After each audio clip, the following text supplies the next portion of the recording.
अस्सलाम वालेकुम dear students. आज हम जो है क्लास 8 लेक्चर नंबर 5 जो है जिसमें हम सिंबल के मुतालिक स्टडी करेंगे, क्योंकि केमिस्ट्री में सिंबल्स के रिलेटेड जो इन्फॉर्मेशन है वो हमारे पास होनी चाहिए, क्योंकि इससे हमें केमिस्ट्री को सही तौर पर अंडरस्टैंड करने में मदद हासिल होती है। सबसे पहले हम इसको डिफ़ाइन करेंगे। डेफिनेशन क्या है? किसी भी एलिमेंट्स का अगर मुख्तसर तौर पे जायज़ा लिया जाए, उसका नाम लिखा जाए, तो उसको हम क्या कहते हैं? सिंबल कहते हैं। जैसे कि हम आम रोज़मर्रा लाइफ में इसको इस्तेमाल करते हैं, सिंबॉलिक चीज़ें जो हैं यूज़ करते हैं। सो इसी तरह केमिस्ट्री में भी एलिमेंट्स को रिप्रेजेंट करने के लिए हम सिंबल का इस्तेमाल करते हैं। सो इसको हम डिफ़ाइन करते हैं, the abbreviation used instead of full name of an element, instead of full name of an element। तो बच्चों, एलिमेंट्स का मुकम्मल नाम लिखने की बजाय, कंप्लीट नेम लिखने की बजाय अगर आप उसको मुख्तसरन लिखेंगे तो उसको हम सिंबल का नाम देते हैं। तो बच्चों, सिंबल का जो नाम है वो किन ज़ुबानों से लिया जा सकता है? वो डिफरेंट लैंग्वेजेस हैं जो हम अभी आपको बताते हैं। The name of symbol, the name of symbol is taken from different languages, from different languages,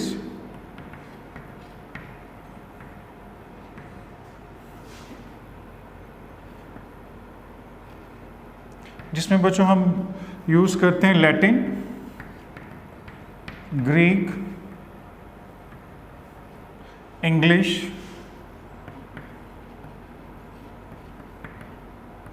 या फिर आप कह लें जर्मन जो है यूज़ करते हैं लैंग्वेजेस जो हैं। तो ये वो डिफरेंट लैंग्वेजेस हैं जिनका हम इस्तेमाल करते हैं और एलिमेंट्स का नाम जानने की कोशिश कर रहे होते हैं। तो बच्चों, डिफरेंट लैंग्वेजेस हैं जिसमें लैटिन है, ग्रीक है, इंग्लिश है और जर्मन है। फिर सिंबल जो है बाज़ दफ़ा हम एक वर्ड वाली लिखते हैं। अगर एक लेटर वाली सिंबल हो, अगर सिंबल एक लेटर वाली हो तो वो कैपिटल लिखा जाता है। If a symbol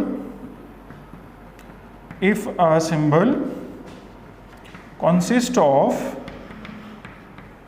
one letter, if a symbol consist of one letter, it always be capital, it always capital लेंगे, उसको आप कैपिटल लेटर के साथ लिखेंगे। एग्जाम्पल के तौर पर हमारे पास सिंबल को राइट करने के लिए H फॉर हाइड्रोजन,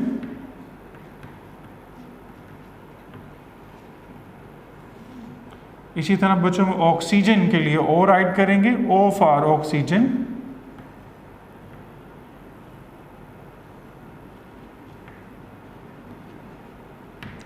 अब सोडियम के लिए सिंबल जो है इंग्लिश नेम से, इंग्लिश नेम सोडियम, और लैटिन जो है वो नेट्रियम, नेट्रियम जो है उसको हम सोडियम कहते हैं। जैसे कि आपसे बात की कि डिफरेंट लैंग्वेजेस को हम इस्तेमाल करते हुए एलिमेंट के सिंबल को राइट करते हैं। और if a symbol consist of two letters, if a symbol consists of two letters, अगर कोई सिंबल जो है वो दो लेटर्स पर मुश्तमिल हो तो सिंबल्स उसको हम क्या करेंगे, कैसे राइट करेंगे? First letter is capital, first letter जो है उसको हम कैपिटल लिखेंगे, first letter capital, and the second letter जो है आप राइट करेंगे स्मॉल।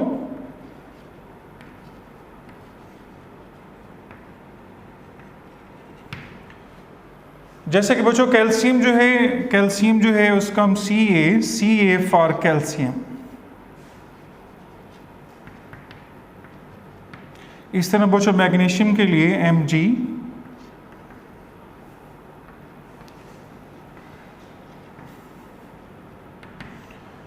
तो बच्चों हमारे पास सिंबल जो हैं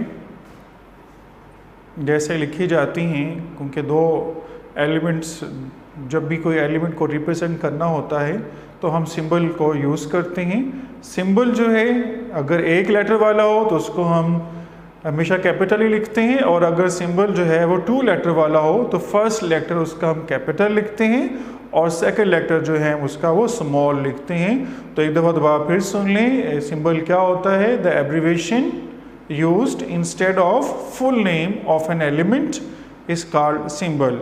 अगर एलिमेंट्स के नाम को मुख्तसर, जैसे नेट्रियम जैसे आपने लिखा, कैल्शियम लिखा आपने, तो हमने उसको सिंबॉलिकली राइट किया है, Ca for calcium, Na for sodium. Oxygen को राइट करने के लिए हम O का यूज़ करते हैं। तो देखा आपने कि हम डिफरेंट जो है यूज़ करते हैं। मैं चंद एग्जांपल और इधर अलग से भी राइट कर देता हूँ। जैसे कि आपको एग्जांपल हाइड्रोजन के दे चुके हैं, ऑक्सीजन है, नाइट्रोजन। बच्चों नाइट्रोजन को रिप्रेजेंट करने के लिए N को यूज़ करते हैं। इसी तरह आपसे हम बात कर सकते हैं कार्बन जो है, कार्बन को रिप्रेजेंट करने के लिए हम क्या यूज़ कर रहे हैं? C का यूज़ करेंगे। तो फर्स्ट लेटर उसका लिया जा रहा है। इसी तरह आपके पास पोटाशियम है, जिसको हम कैलियम भी कहते हैं, उसका भी इस्तेमाल करते हैं। इसके अलावा बच्चों हमारे पास फ्लोरीन जो हैलोजन फैमिली से ताल्लुक़ रखते हैं, फ्लोरीन, तो उसको हम F से रिप्रेजेंट करते हैं। इस तरह आप यूज़ करेंगे क्लोरीन को, क्लोरीन, उसको हम Cl राइट करेंगे। तो ये वो सिंबल्स हैं जो हम इस्तेमाल करेंगे इस चैप्टर में। कुछ और सिंबल भी आएंगे, उसको स्टडी करेंगे। और सिंबल के साथ साथ बच्चों ये बात समझना भी ज़रूरी है, जैसे कि एटॉमिक नंबर है, मास नंबर होता है और वैलेंसी होती है। तो इसके बाद हम बात आपसे करते हैं कि व्हाट इज़ वैलेंसी और उसको कैसे राइट किया जाता है सिंबल के साथ। अभी हम उसके तले बात करेंगे। जी बच्चों, जैसे कि बात हम अभी कर रहे थे कि सिंबल जो है वो डिफरेंट लैंग्वेजेस से लिया जाता है, उसको राइट करने का तरीका आपको बताया गया है। अभी आपसे बात की जाए कि वैलेंसी के मुतालिक। वैलेंसी क्या होती है? The combining capacity of an element with other element, उसको हम वैलेंसी डिफाइन करते हैं। बच्चों वैलेंसी एक एलिमेंट की दूसरे एलिमेंट के साथ जो मिलने की इस्तात है उसको हम वैलेंसी कहते हैं। तो वैलेंसी जो है उसकी डेफिनेशन जैसे अभी मैंने आपको बताई है, the combining capacity of an element. तो इसको कहा जाता है unique property of element, the combining property, the combining capacity of an element with other element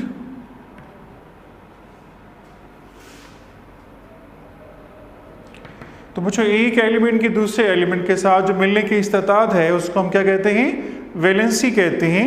अब वैलेंसी जो है बच्चों कोवलेंट कंपाउंड्स में भी है और आयनिक कंपाउंड्स के हवाले से भी हम बात कर सकते हैं चंद अल्फाज में कि in simple covalent compounds, in simple covalent compound valency, in covalent compounds, simple covalent compounds, valency is the combining of hydrogen with other element, like in case of HCl, like in H2O, like in NH3,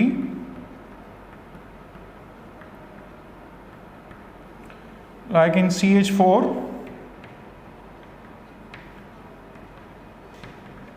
तो आप देख सकते हैं number of hydrogen atom attach with other element. So other element की valency in case of chlorine you see कि sir chlorine की valency 1 है, oxygen की वैलेंसी 2 है क्योंकि इसके साथ 2 हाइड्रोजन अटैच हैं। नाइट्रोजन की वैलेंसी 3 है तो उसके साथ 3 हाइड्रोजन है। कार्बन के साथ 4 हाइड्रोजन है, इट मीन उसकी 4 वैलेंसी है, 1, 2, 3 and 4 respectively. So in other case, in case of hydrogen atom, so we say number of covalent bonds. There is a 1 covalent bonds. So valency of chlorine is 1. There's 2 covalent bonds. So how many covalent bonds? Form by the other element with oxygen, कोई और element जो है वो hydrogen के साथ कितने bonds बनाता है, तो उस लिहाज से भी आप इसको एक्सप्लेन कर सकते हैं कि जैसे ऑक्सीजन जो है वो 2 बॉन्ड बना रहा है तो इसकी वैलेंसी 2 है, नाइट्रोजन 3 बॉन्ड्स कोवलेंट बना रहा है तो इसकी 3 वैलेंसी ली जा रही है, और कार्बन के 4 बॉन्ड्स दिखाई दे रहे हैं उसकी 4 वैलेंसी है। ये है कोवलेंट कंपाउंड्स में। और लास्टली बात करेंगे in case of ionic compounds में। आयनिक कंपाउंड्स में वैलेंसी जो है वो क्या हो सकती है in ionic compounds. In case of ionic compound valency is the number of electron gain or lost, क्योंकि वैलेंसी जो है वो डिपेंड करती है number of electron present in the outermost shell. So if an element, if an atom loses electron or gain electron, for example in case of sodium belongs to first group, it loses 1 electron, so it has 1 valency, like in case of NaCl. The same way calcium chloride, calcium loses 2 electrons, so it has 2 valency. In case of aluminium chloride, so aluminium loses 3 electrons, so it has 3 valency. तो अब बच्चों आपने देखा कि sodium 1 electron lose कर रहा है, उसकी 1 वैलेंसी है, कैल्शियम 2 इलेक्ट्रॉन लूज करता है, एल्यूमिनियम 3 इलेक्ट्रॉन लूज करता है, तो उसकी 3 वैलेंसी जो है वो हम राइट कर सकते हैं। जैसे सोडियम ने 1 इलेक्ट्रॉन लूज किया, सो उसकी वैलेंसी जो है हमारे पास 1 है। इस तरह कैल्शियम 2 इलेक्ट्रॉन लूज करता है, उसकी वैलेंसी 2 ली जाती है। और आप भी आपको बताया कि ये वैलेंसी जो है वो नंबर ऑफ इलेक्ट्रॉन पर डिपेंड करती है जिनके आउटरमोस्ट शेल में होते हैं। तो कोई एटम इलेक्ट्रॉन गेन करता है तो कोई एटम इलेक्ट्रॉन लूज करता है। जैसे कि हमने देखा कि क्लोरीन जो है वो इलेक्ट्रॉन गेन कर रहा है, यहाँ पे उसने 1 इलेक्ट्रॉन गेन किया तो 1 वैलेंसी, यहाँ भी उसने 1 इलेक्ट्रॉन गेन किया है तो उसकी 1 वैलेंसी। कुछ और एलिमेंट भी हैं जैसे कि ऑक्सीजन है, उसकी 2 वैलेंसी राइट की जाती है क्योंकि वो 2 इलेक्ट्रॉन गेन कर सकता है। इस तरह नाइट्रोजन जो है उसकी 3 वैलेंसी भी राइट की जाती है क्योंकि वो 3 इलेक्ट्रॉन गेन कर सकता है। तो नंबर ऑफ इलेक्ट्रॉन जो उनके वैलेंस शेल में गेन या लॉस्ट होते हैं उसके हिसाब से उसके वैलेंसी को हम राइट करते हैं। सो वैलेंसी का टॉपिक हमारा कंप्लीट हुआ। इंशाल्लाह नेक्स्ट लेक्चर में हम बात करेंगे वेरिएबल वैलेंसी की बात करेंगे और आपसे एटॉमिक नंबर और मास नंबर के मुतालिक भी बात की जाएगी और इसको और भी एक्सप्लेन किया जाएगा। थैंक यू वेरी मच बच्चों, अल्लाह हाफिज़।